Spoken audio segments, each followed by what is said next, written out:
Hello and welcome. I am Exit Light, and this is my channel. Today we have a very special guest with us. We have a real live ghost hunter. His name is Brian, and you might better know him as Diabolical Witness. Welcome, Brian. Hi, thank you. And we have Jory. Hello, Jory. Hi, everyone. And just so we're clear, this is as opposed to having a real dead ghost hunter. We have an actual live ghost hunter. I have not passed yet. That's perfect. Okay, Brian, can you tell us a little bit about yourself? Well, I talk to dead people, do a lot of research, and have a lot of networked friends out there, and we look for places that are unusually active or places that have showed some promise, and we put ourselves alone in these dark situations, one at a time, and we just see where it takes us. And this is not your day job. This is not my day job. Okay, so during the day you are not a ghost hunter. No, I work in a cubicle and I do banking. Oh, okay. So what got you interested in doing this type of work? You know, my whole life there had just been crazy stories about crazy things that have happened, and I've just always been interested. And of course, you know, Ghost Adventures, when they came out, boy, they made it all glamorous and all that, but it's definitely not like what you see on TV, I'll tell you that. But short answer is my experience has started at a very young age. Mm-hmm. With an imaginary friend, and it was, let's just say that things happened that my mother can't explain. Really? Yeah. Okay. 2 years old. My mother's given my sister, who's 2 months old, a bath, and I walk in the bathroom and I say, "Hey, Mom, can I have a peanut butter and jelly sandwich?" And that was my favorite, I guess. Mm-hmm. And she goes, "Well, you know, as soon as I'm done." I no longer, I turned around. 10 seconds later, came back, and I was eating a sandwich, and my mother was horrified. You know, she said, "Well, where'd you get that sandwich?" And I said, "Well, the nice man gave it to me." Oh. Oh. Okay. Wow. My mother screamed. You know, she grabbed my sister, you know, out of the soapy water, and she's frantically, you know, she grabs me, and you know, and she's walking around, and there's just nobody in the house, and that was sort of the start of it, and that kind of tied into my imaginary friend that I called the Count. I guess I watched Sesame Street too much. I told my mother, he looks like the Count because he wears dark clothes and he has a pointy collar and he's kind of pasty looking in the face. Wow. Ooh. And this is, I'm 2 years old. You know, they didn't, you know, this is 1972. They didn't have, you know, the Discovery Channel or, you know, right. Or, you know, you can't see this type of stuff on TV anywhere. Right. And so that just kind of, it's just, you know, every time we get together and we talk about spooky things, you know, these stories come up, and it just, I've always been interested in, you know, what the heck is really going on around here. Wow. You know, my first experience, I had an imaginary friend. His name was Jason. I started having him about 2 years old as well, and I didn't know anybody named Jason. I'm not sure how I knew the name, but I had a doll that I would carry around, and I would call this girl doll Jason, and my mother spilled cough medicine on the doll once, and she told me that she had to throw the doll away. She couldn't get the medicine out of it, which, Ooh. you know, So she threw the doll away, and 2 days later, she came into my room, and the doll was in my bed. Oh my gosh. Yeah. So she got rid of the doll, and she thought I had somehow gotten to the garbage, I guess, and found it, but I hadn't. And I told her that Jason was very angry. So, welcome to life with me. Holy smokes. Your poor mother. She must have been just terrorized. Yeah, well, she kind of deserved it, but so that's interesting that you had that experience at that age. Very So, similar. at what age did you start becoming actively involved in seeking these types of things out? Well, I didn't really know how to go about it. I was about, 44. I was definitely an old one. And, it wasn't until the advent of ITC, that's, instrument guided communication. And, I bought my first SB7 spirit box, and I turned that thing on, and it's like, wow, and I didn't really think much of it. I didn't get it, just a bunch of garble, and I just started turning it on more and more. And, I realized one day I'm on the couch and I'm, just saying, hey, does this thing really work? And I'm like, how many fingers am I holding up? And I'm holding up 2 fingers, and I get 2. And then oh, that's kind of weird. I figured that was just a random, something, just freak thing. And I held up 5, and I said, how many fingers am I holding up? I got 5. And I realized that I could actually get this kind of interaction most of the time when I turned that thing on. And I was talking to some friends, and I kind of gave them a little demonstration, and we went, well, what's the scariest place in the world? And we went, hey, Virginia City, Nevada. Let's go to the Washoe Club. So we just got in the car and we just drove to Nevada. And we got some freaky stuff. I mean, we really stepped into the big leagues there. And going there like that, having never experienced it before, do you think that you went in with the right frame of mind, or do you think that you didn't take it as seriously as it should have been taken? Well, we didn't take it very seriously until we were alone. And I'll tell you what, when it was my turn to be alone, I took it real serious. It was about 2:00 in the morning, and where the Ghost Adventures, they were put on the map for Washoe. They captured that walking apparition in the ballroom. Yes. Okay, well, here it is, midnight, and we're not really sure how to ghost hunt. So we said, well, let's watch The Exorcist. That might get things going. Oh boy. So we watched The Exorcist at midnight in the Washoe Club ballroom. That took things to a whole new level. And I really have a real a good theory here. I told you before that fear draws spirits to you. It's like a beacon. And I'll tell you what, all hell broke loose. We captured an image of a full-bodied, standing still, a full-bodied apparition that we have. We call it the General. EVPs that we did a horrible job filming, but we were just terrorized that entire night. We ended up leaving about 3:00 and going back to the Silver Queen Hotel where we had a room. Really? Yeah. Do you think that you've ever taken something home with you? Oh, I take a souvenir every time I go to a... You do? So in your home, do you feel like you can sense these spirits there?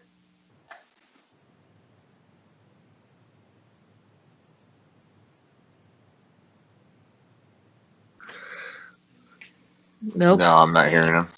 Oh, sorry about that. I'm here. Okay. Have I ever taken anything home? Absolutely. And that's the reason why I'm the only one in the group right now. beginning of the year, we had 3 people in the group. We did our little hunt at the Commodore Hotel in Astoria. That's the we could probably talk about that. That's where Ghost Adventures called me. And I think October 8th they aired that episode. I wasn't in it. Oh, really? But the people that I was guiding through a ghost box session, they were chosen to be on the show. So you'll see them on the show. Oh, wow. Yeah. Well, shortly after getting home, my partner, Steve, he's been real open about this. He started seeing and hearing things, and he said, "Look, I need separation. I need out." And he didn't talk to me for about 3 months. Yeah. So these attachments do happen. They happen to me. I think maybe I deal with them because I deal with them a little bit differently, and it's not as terrifying for me at this point in my life, but it can be very scary. So so you do the spirit box in your home. I do, which is that's kind of a whole new level of scary. I'll tell you what. Is it? It is. The more you do the spirit box, the closer you get, the tighter connection you get. It's like that barrier between you and them begins to disappear. Really? And absolutely. That's what I believe. And I think that just the nature of what I can get as far as interaction with whatever's on the other side pretty much proves it. It feels like when you're doing your spirit box sessions in your house, it's virtually the same thing as doing a Ouija board session. It's not necessarily the tool, but it's yourself. You're the one that's allowing yourself to open yourself up and become this beacon that whatever's on the other side can see and come to you. And the spirit box is just merely a tool for communication. Absolutely. I couldn't agree with you more. And I know people that they want to come in and do a spirit box session, but if you pull out a Ouija board, they're just holding up crosses. It's right. The only difference is the method, and it's the same thing in my opinion. So have you had spirits come through that you could sense were particularly, I have a hard time with that word, particularly violent? Most of them are very, very dark. Yeah. It's a lot of people, they say that it's all about your attitude, but I don't know. I think it talks about what's around you. And when I turn on a spirit box, a lot of times I get just vile obscenities. And really? I have countless hours of it filmed. And these obscenities are picked up scanning through radio channels, and I think these stations would have their license yanked, if those were coming on the air, but I'm getting, we're all effed, you don't have your wings. I mean, I've got stuff that's just insane. I got one time, I'm in the kill room. It's attached to my garage. And it's not really a kill room, okay? I just call it. Yeah. I was like, hold on a second. I was like, okay. When I bought this house, there was a special room in the garage that you go in it and you lock the doors when you're in it, and no one can come in, kind of like a panic room. Right. So I call it the kill room. Well, anyway, it's a quiet space where you can do stuff. People can't hear you. Right. So I do ghost box sessions in there because it's extra creepy.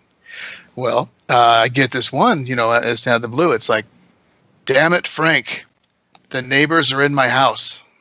And, I'm scanning radio signals, at 200 milliseconds per channel. Right. And it's all in the same voice. I mean, just stuff like that over and over and over again.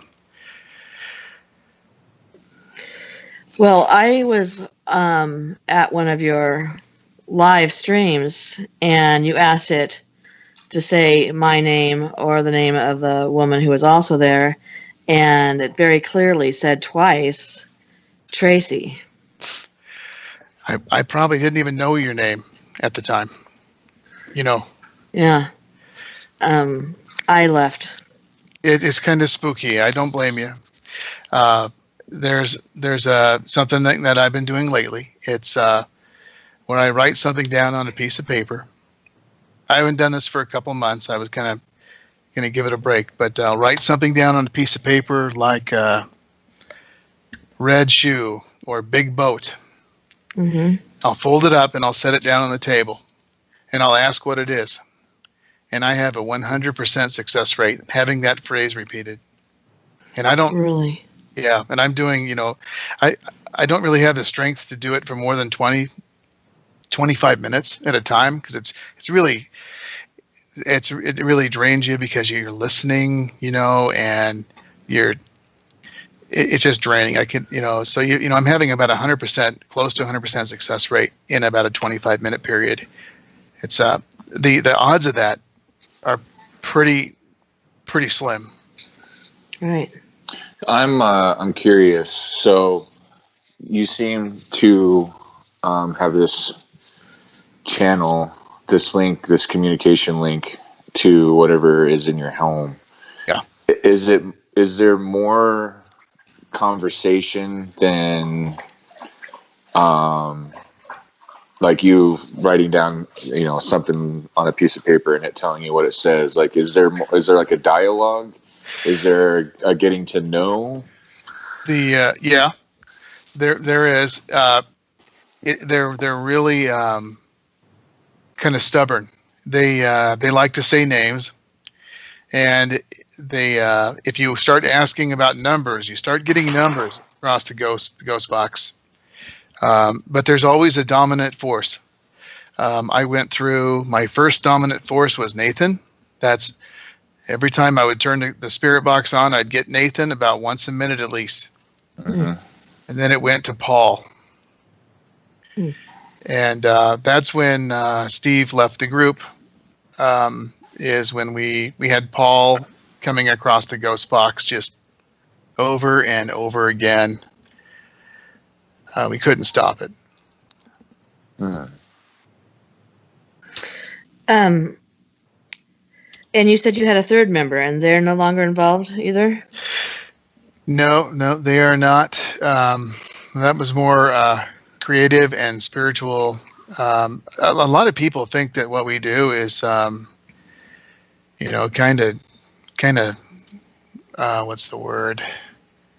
I mean, blasphemous in a way. Mm-hmm. So, when you get to a certain point where you're trying to talk to whatever's there, I consider myself a spiritual person. Mm-hmm. But I'm just having a conversation with someone, the way I look at it, the way I'm having a conversation with you right now. But a lot of people are not comfortable when it gets real. Mm-hmm. When it's different. Well, I'll try not to cuss at you and yell at you about not getting my wings. That was the White Eagle Hotel. Really?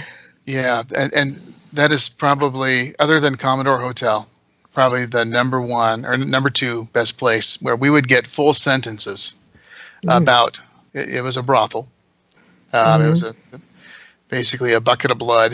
That's what the nickname of the basement was. But we would get the young stripper has 5 minutes. Oh. We have all this on film. I wanted to put together a 2018 highlight video. Just outlining where we are and just the good stuff, But these are full sentences. They're relevant. Oh, Rachel was another one. And I've noticed other channels, they have a dominant spirit called Rachel as well. Really? Yeah, I know of 2 of them. Wow. So let me ask you, since we talked about spirituality and whatnot, do these experiences make you feel more or less like, how do I want to word this? Does it make you feel more or less frightful of the experience of dying? Actually, probably a little bit more. These the number of obscenities that I get, it's horrifying. And even with, focusing on positive thoughts, stating you want to talk to positive spirits, it still comes through. We have a lot of people in the field that do not talk to their relatives that have passed, because the relatives tend to be very angry. It's almost as if they are drawn out of the light and they can't get back in, and they turn. It's like a pet cemetery. It's like a spiritual pet cemetery. So your advice. So would your advice be that if you're on a Ouija board and you try to communicate with your grandmother, don't do it. Don't do it. That's bad for them. Also, they're going to lie to you. I don't believe that. I know a lot of people believe that there's good and bad, but I really, from what I've seen, is that it's mostly bad. And they will. I've actually had sessions where, is this so and so, and they say yes, but they can't answer any questions. Right. No details. It's a little spooky. That I was gonna say, that's actually frightening to me. It can be very frightening, especially if you're in the basement of an abandoned insane asylum and you're doing it alone. So when you're in an insane asylum, does what they say make sense? It does. I was just sitting there with the recorder and walking around, and I didn't hear it at the time, but I'm saying, is there anybody here? And when on playback, I get, look behind you. Oh, boy. Thank goodness. And what's funny is that I stopped. You could tell that I thought I heard something, but I couldn't place it. And, I'm just standing around after I leave the tunnels, and I say, can you see me? And it says on the recorder, I can. I mean, I don't know if these are just, random bits of sound that just happen to sound like that or not, but it definitely sounds like compelling evidence. Well, the way that insane asylums were used was, it wasn't only the insane that were there. Yeah. So I imagine that you could get people coming through who just, they would put women who had problems after the birth of their child. Their husbands would put them in an insane asylum, or they had different mental illnesses and they didn't know how to classify them. Exactly. So, or even children with disabilities. Well, in a lot of cases, you could just be a drunkard and they would throw you in there. Right. So there were people who were perfectly sane, but they didn't fit the norm of what society was at that time. And what do you do with them? You out of sight, out of mind. You throw them in that insane asylum. Yeah, so I can imagine that there would be a lot of anger in a building like that. Not to mention that they were treated horrifically. And what's ironic about the insane asylum is I did not get anything that came across as evil. Of all the places I've ever been, I didn't catch any. There were no obscenities. They were polite, and it was shocking. Even knowing that the parcels of land around it are being sold off, and there was a graveyard there. This place was, they don't know where it is. And they're selling off the parcels of land, so it's under somebody's home or under a road. And they did lobotomies, Oh yeah. And that was really common. They did the eugenics board did sterilizations. Right. If they saw that you were unworthy. Right. Wow. Boy, I don't know if I'd want to do something in a building like that. Definitely spooky. But then again, I've had experiences in like in my home that was brand new, built. We were the first people who lived in it. My husband built it, and we still had experiences in it. Did you have the lights? Did you have the lights turn on and off? Yes. Do you know why I say that? Why? It's because the exact same thing happened to me when I moved into a brand new house. Really? That is the first thing they do. And it used to do it in the dark when I was alone, and they'd turn the lights off, and I'd be in the shower in Uh-huh. pitch black, terrified. Yes. I'd be sitting on the bed at night, and the bathroom light would turn on. I'd hear the switch. Okay, so I had a feeling that you might be haunted the same way. So sorry for interrupting. No, that's really interesting. Right. I personally feel that I have a child that follows me wherever I go. He himself doesn't feel frightening to me, but I feel like that there's a door open because of it, and that I can and do get very frightening things that come through that door. And I wonder if this boy is my child's imaginary friend. Could very well be the same thing that you were talking to as a child. Yeah. That's kind of Wow. creepy. Yeah. Have you ever done an investigation in your home? No. Well, if you were so inclined, that would be very fascinating to even if you just got a regular spirit box and just did a session to see what you would get would be very interesting. I think that would terrify me. I think my last experience with what happened to me, which I talked about like a couple of podcasts ago, that was the first time that I've ever been literally the definition of the word terrified. And Jeremy can attest to that. And Jeremy had a very strange experience during that time. Jeremy, can you talk so that we can hear you?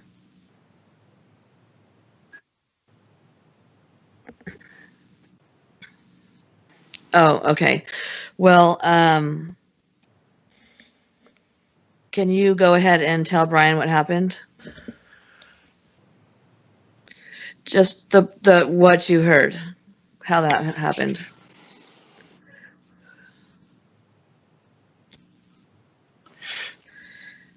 I'm not sure. I posted a video and it said why we haven't been doing paranormal podcasts. Oh yes, And yes, I am. Yes, I am. okay, so this is that story. Okay. Okay.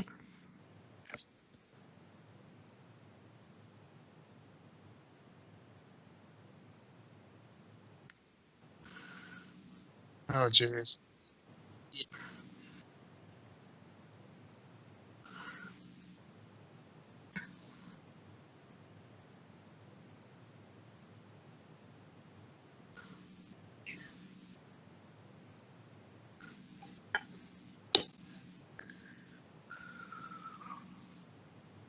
Yeah.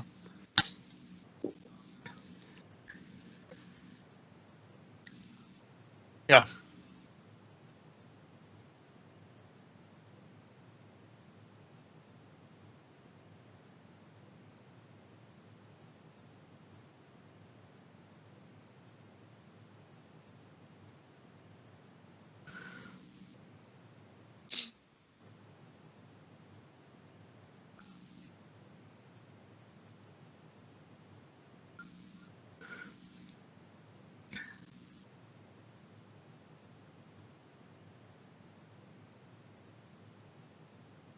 Yeah.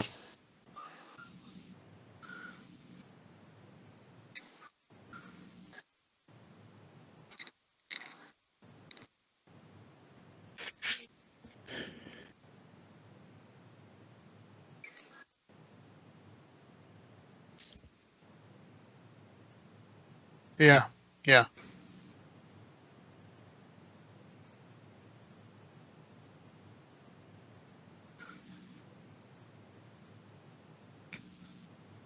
Right.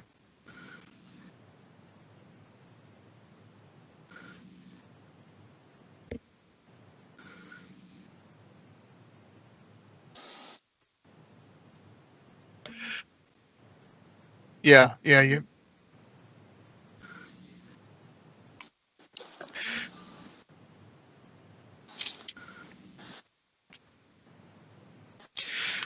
I hear. Oh, yeah. That's terrifying. In fact, he didn't tell me about it until recently, because they came in the door and I was on the floor away from my phone, and they both felt, him and Maya both felt that shouldn't be something that I should know at the time. That's probably a good idea. Yeah. So, have you ever heard a noise like that, like a growling noise? All the time. I have it on film too. Really? Yeah. When I finally confronted Paul, enough was Mhm. enough. I went into my kill room, and I made a video, and this video was the reason why Steve left the group. That was the ice. That was the straw on the camel's back. I basically called out Paul, and I said, "I've had it. You're done. You're done here. Show yourself. You're finished. I'm calling you out." And from the corner of the room where there's no mechanical parts, there's nothing. It's concrete. I get like a, Oh, and here I am alone in this kill room. Okay. And you could see on the film my all the expression on my face change. Okay. And I didn't want to show fear, but I was quivering inside. right. Yeah, and so I've definitely calling things out. But guess what? Paul went away. Really? Yeah, Paul was he was no longer the dominant force in my sessions after that. Really? Yeah. Wow. So even though Paul left, your partner said, "That's it, I'm done." He said summoning is not helping the situation, and he goes, "Look, I can't be a Oh. part of this." And I said, I get it. And yeah, that was just too much. Huh. Wow. I don't think I would have the I don't think that I would be able to summon. I think I would be afraid of that. I was asking for a confrontation because it had gotten so bad, and I was completely terrified. There's no being macho about it. I was shaking in my boots. I believe this stuff. Right. I wasn't in a situation like you, Brian, but I did something similar when my mom and I were living in an apartment when I was about 15, 16 years old. It was haunted. It was very blatantly haunted. It didn't do anything crazy, just spooked us every now and then. But when you're 15, 16 years old and you're dealing with teenager problems, and when you're a teenager, every problem is bigger than any other problem in the world. It was too much for me to deal with, and I sat in the living room. I was home alone, and I called it out pretty much the same way you said. Like, I'm done. I'm tired of you scaring, because it would follow me to my bedroom. It would turn on Right. and off lights. Objects that didn't have batteries in them would start moving. Wow. And I called it out. I'm like, I'm tired of this. Like, you can't keep tormenting me. You're not effectively communicating what it is you want in the first place. And that's one of the frustrating things about investigating in general, is it's very hard to get a clear communication, because a lot of it, like when you watch Ghost Adventures and they try to piece together the EVPs or the spirit box sessions they get, like they do give you information, but a lot of it just then becomes how you interpret it.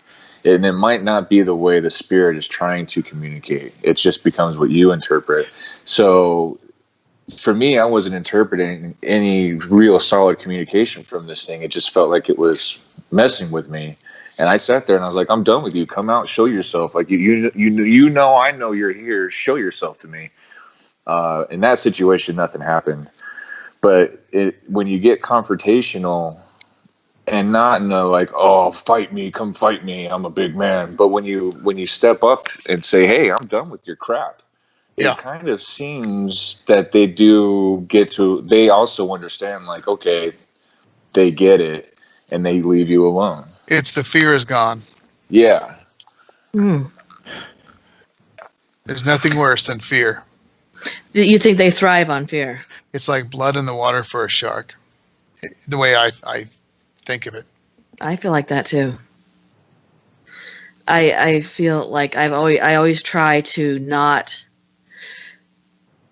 show fear, even in the face of having being scratched. I was trying not to give it power.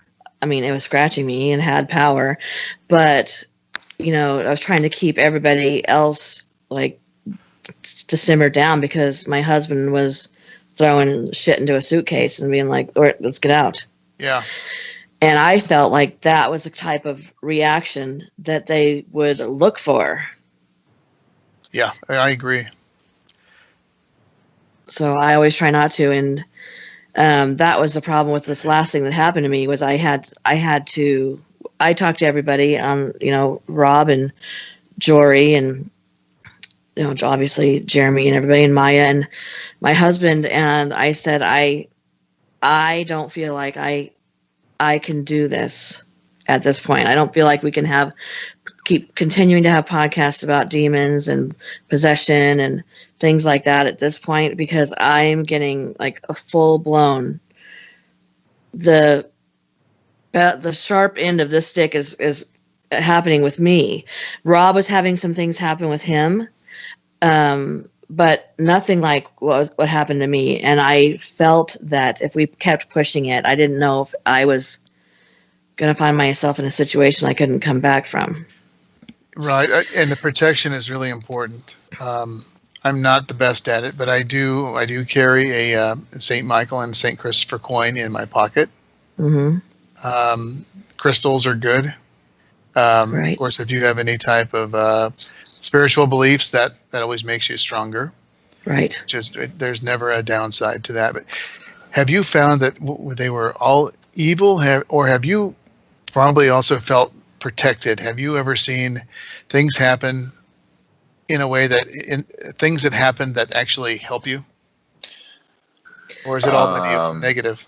Yeah, go ahead, Jory. You answer that. I'll let you tell yours, Mom, but I'm really glad you brought this up, Brian, because I've been actually trying to squeeze this in. Yeah. No, go ahead. Go ahead and tell him. I don't know if you've ever experienced it in your time in the field, and I don't know if I'm just unique, but my entire life I have encountered the paranormal, and I've had moments that have been truly terrifying. But I have this weird, I want to say calm. It feels like there is a protection around me at all times. I've told my wife this. Right. You're cutting out. It doesn't matter where I am. I will get these cold. Can you hear me? Yep. Yeah. Hello? Okay. Yeah. Where did I left? What was the last thing you heard? You told your wife you would get these things. Yeah, I would get these very weird cold chills, but it would start at the base of my spine and would work its way up into my neck. And it would always feel like something, either I was in the presence of something or something was attacking me. But the cold chill or the tingle was kind of like a deflection, if that makes sense. Like whatever was there that was trying to get to me couldn't get to me. That's just, it's not necessarily something I know. It's more of a feeling. It just feels like not that I'm immune. I don't want to say it like that. It just feels like I don't experience a lot of the darker things people do because I feel like I am protected, if that makes sense. I completely feel the same way. I don't feel a sense of protection. I have just never felt. I've never felt, even in the presence of something scratching me, which happened twice. I've never for a normal person. I don't, whatever. For most people, that would be like horrific. I never felt that the things I see or experience in general have never felt frightening to me. I always felt like we were just coexisting in the same space. Right. It hasn't been till lately that things have felt more frightening. Like I've been in the shower and had the shower curtain push in and push me up against the wall. And I would push back on the shower curtain and there was clearly something there. And then I would, like push out and look out really quick and there's nobody there. Stuff like that where it felt like intentionally trying to cause me to have fear. But other than that, I've just felt like we're coexisting in the same space. That is a pretty extreme, actually, Really? situation. Yeah, that would. I actually have some black salt that is used in. I got it from a lady named June Lundgren. I don't know. She goes by the nickname on the Clive Lewis show, Demon Slayer. Oh, uh-huh. And I have some black salt that she uses for protection. Hmm. That I really have felt a difference in, and they use it in clearing homes, and you put it along the outside of the foundation. Right. And it's supposed to form a barrier, which is might be helpful, but that is definitely a pretty extreme case to feel the touch. Yeah. Yeah.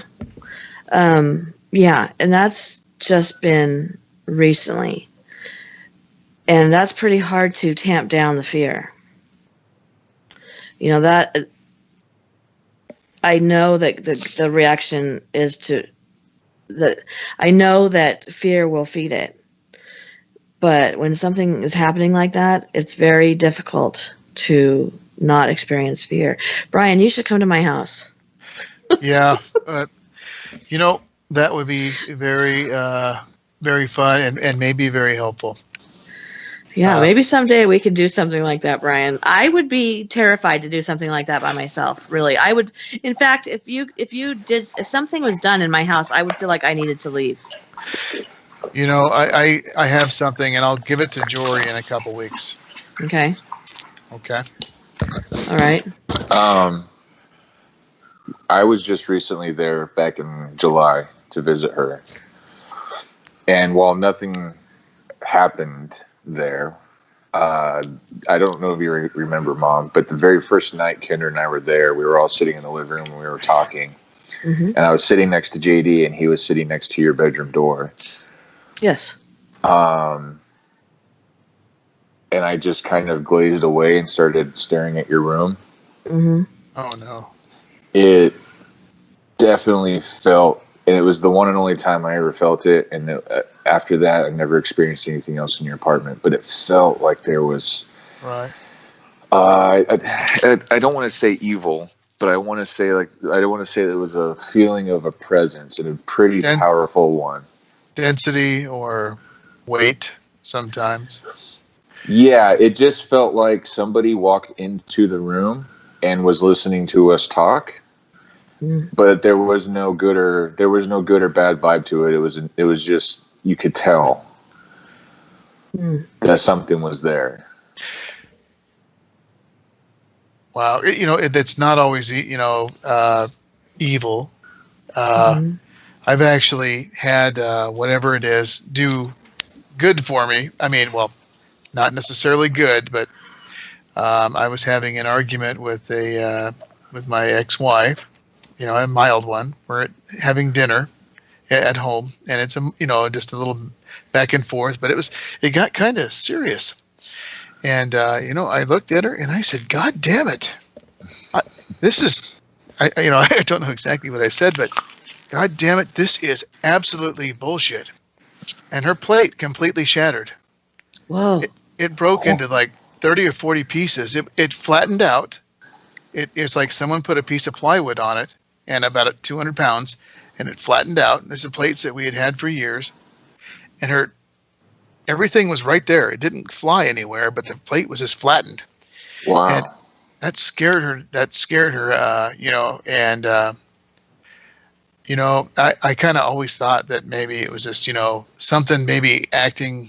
It thought that it was acting on my behalf. It was just Right. the timing was too perfect.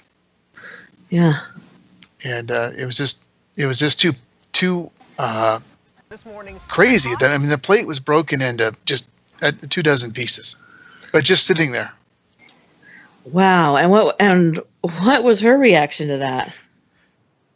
She goes, well, that's just your ghost. After she calmed down, but it was expletive, and she jumped up and she's like, what the, is going on? Yeah. But I mean, the argument was over, I guess we can talk about something else, Yeah. But she called it my ghost. Wow. So, Do you, by any chance, feel that you have any particular, like, psychic or medium ability? The psychics that I know, the short answer is no. Mm-hmm. But because the psychics that I know, I don't know if I really believe a lot of the traditional psychic, what's the word, abilities. Mm-hmm. But I think that we can all, work with, spirits, go in a dark room with a recorder or a camcorder or whatever, a radio, and you practice talking and you'll get that interaction. And some people call that psychic, but it's just more of just establishing a relationship. Right. I wonder if that's kind of like because a lot of people seem to be more in tune than others, but Zach Bagans even said, like, when he very, very first started working in the paranormal field, he had no psychic ability whatsoever. Yeah. And now that he's investigated hundreds of locations, he's acquired an ability to sense energies upon entering buildings. And I wonder if that's more of like a kind of like when you very first start a job, you don't know what you're doing, but by year 2 or 3, you're a pro. Right. If that's the same practice, like when you very first started working the paranormal, you obviously, and you still don't think that to an extent you have psychic abilities, but you probably at this point have gotten to an area where like things are a little bit more sensitive for you now. I think so. And it's a lot easier now. Yeah. Do you think maybe then it's more of an intuition? I think that, by the way, I could be here and then I could go to Europe and I could turn my spirit box on and I'd get the same names. Really? It's like they go with you. Huh. It's like you are the portal. Right. You are the door. Yeah, and it goes with you. See, that's the part that scares me. I don't want to be the door. I think you probably are, and I mean that. And it's probably best that you learn how to control a little bit because that sounds a little spooky. The stuff that's coming at you takes a lot of power. And in order to draw that much power, you must be really attracting it. Just my opinion. I feel that. I feel that too. Yeah, that's spooky. So, when you first started, now, am I wrong? But did I not see in a video that you took your sister with you? Yes, a couple times. And has she had experiences? It seems to kind of be in the family a little bit. And of course, she had some friends who thought it would be kind of cool, but they don't have any experiences. And I've had people take my ghost box and they plug it in and they say, well, what the heck are you doing? I turned this thing on for an hour and I got nothing. But she gets minor ones. Her friend was scratched. Her friend was, we were all standing around the ghost box, trying to get some interaction before we left. And the bats were starting to come out. It was getting really freaky in there. And her friend is just, oh, something's wrong with my back. And And then on the ghost box, it said Scratcher. Mm. And we didn't look at the time. We were so excited about that we didn't look at her back. I'm sure she had a scratch on it. Mm-hmm. But, Well, that's exactly how I felt my scratch. I said, "Oh, there's something wrong. There's something wrong," and it felt to me, it felt like burning. If you've ever been scratched by a cat, there's a certain feeling that a cat scratch gives you, oh, yeah. and it felt like that. And I lifted my shirt up, and sure enough, and then it started happening right in front of everybody. But that was exactly my same reaction. Like, what is that? So that's interesting. It gets worse as time goes on. I found that out. So does your sister enjoy doing this with you? She does, and she probably want to do it more, but she's pretty brave too. But her schedule, and she lives in Vancouver. I'm probably 50 miles away.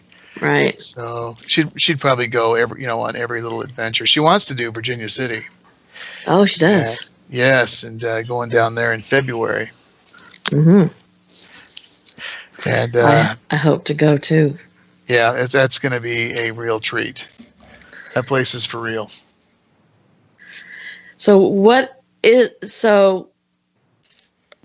the scariest place you've ever been was in Astoria, you think? The Washoe scariest Club? is going to be the Washoe. Really? Yeah, and the most intelligent interaction I've ever had, I would say either my house or the Commodore Hotel in Astoria, and then White Eagle, Portland, Oregon. It's a hotel. Really? There's just a lot of energy in hotels. There's just so many people that come and go. Well, I follow on Instagram an account that's called Crime Scene Cleanup or something like that, Crime Scene Cleaners. And he obviously cleans crime scenes. A lot of suicides, and almost every suicide he cleans up, the people go to a hotel so that their family doesn't find them and they don't make a mess at their house. Exactly. There's a lot of suicides in hotels. I think about them a lot differently now since I've seen hundreds of the pictures of these hotel rooms. I'm like, oh, no. I got to check that out. There was a lot of saw a lot of suicide equipment at Zach Baggins Museum. I know Really? Jory's been to it. Well, he has huge sections dedicated to suicide and all kinds of just crazy mass suicide and serial killers. A lot of the photos are a little bit PG-13, but you could tell what they are. Mm-hmm. Definitely worth. You'd probably enjoy it as much as I did. Yeah.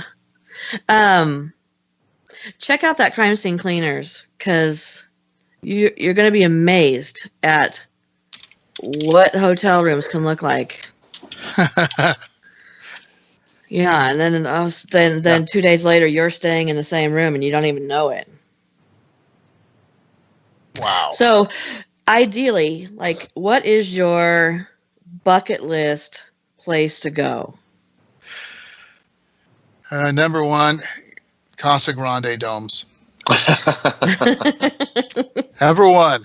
I think that's going to be my next adventure. I think you're going to like that one. I think so too. Even though the Haunted Explorers told me that dome number 2 is completely collapsed.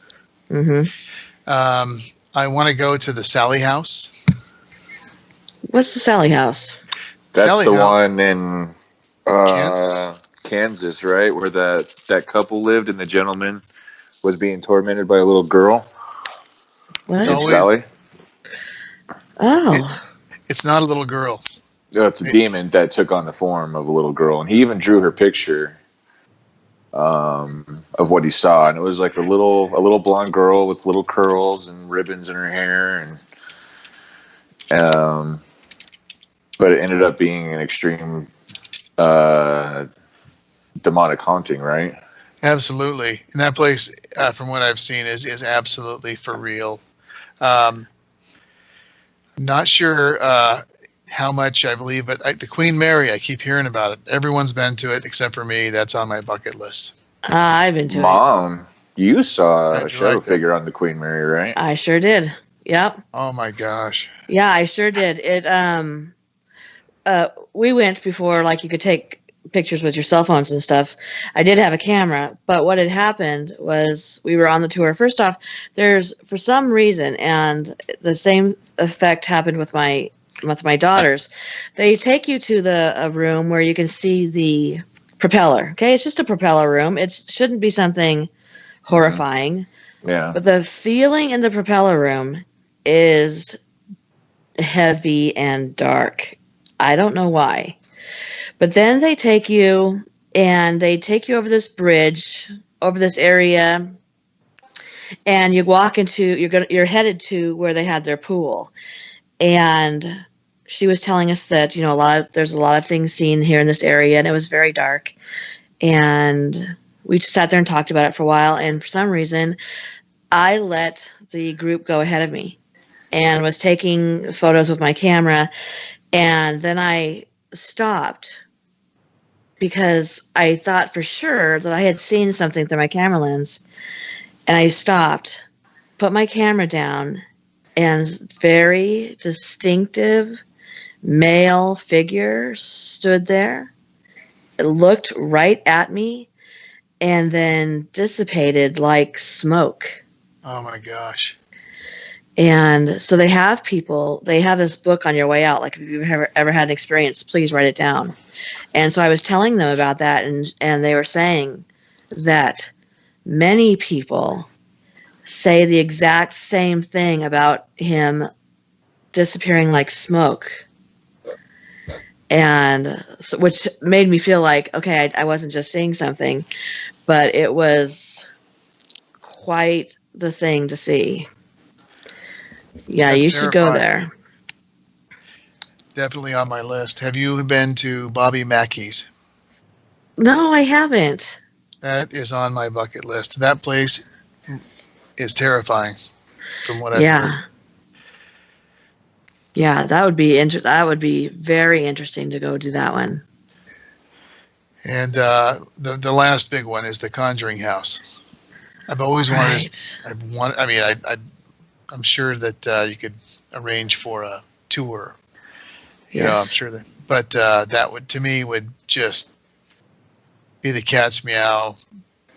And I'd probably like to touch Annabelle. Would you? Yeah, that's on my bucket list. I don't know if I'll do a Zach Baggins or not, but that was pretty sneaky. Yeah. But Well, he got in trouble for that one too. Yeah, he earned that one. That was. Yeah, that house would be. Well, that house. I did a video. It was really weird because I did a video about that house, and when I started doing the video about it, the story about it, I didn't realize that it was the Conjuring house until I started putting like pieces together, like Bathsheba and that kind of stuff. Yeah. And I finally went and was like, oh my gosh, this is the Conjuring house. But the story was from like the late 1800s that I was talking about. That property had been known for being haunted. Several deaths, suicides, child murders on that property. Oh, and drownings? Yeah, the drownings. Yes. Lots of them, too. Yeah. And I don't know if you've heard about this place in Texas called the Texas Killing Fields. Have you heard about it? I have not. Okay, Brian, when you get off of this, you should go look it up. So there's a place in Texas, and it's called the Texas Killing Fields. And there has been, I can't remember. I want to say 60, but I feel like it was way more than that. Bodies found in this 25-acre square lot. It's off of the freeway. unbeknownst to me, I was there once. Oh my God. Yeah, we had gone on a cruise, and on the way back, we stopped at this gas station, and it's across from this property, and it felt the.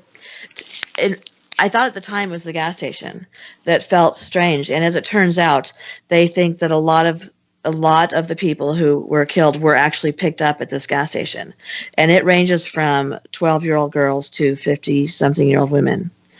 That is that broad of a range, and all these what they have most of them what they had in common was having been seen at this gas station. And they believe that it is not one serial killer, that it's several. Oh, that's creepy. Yeah.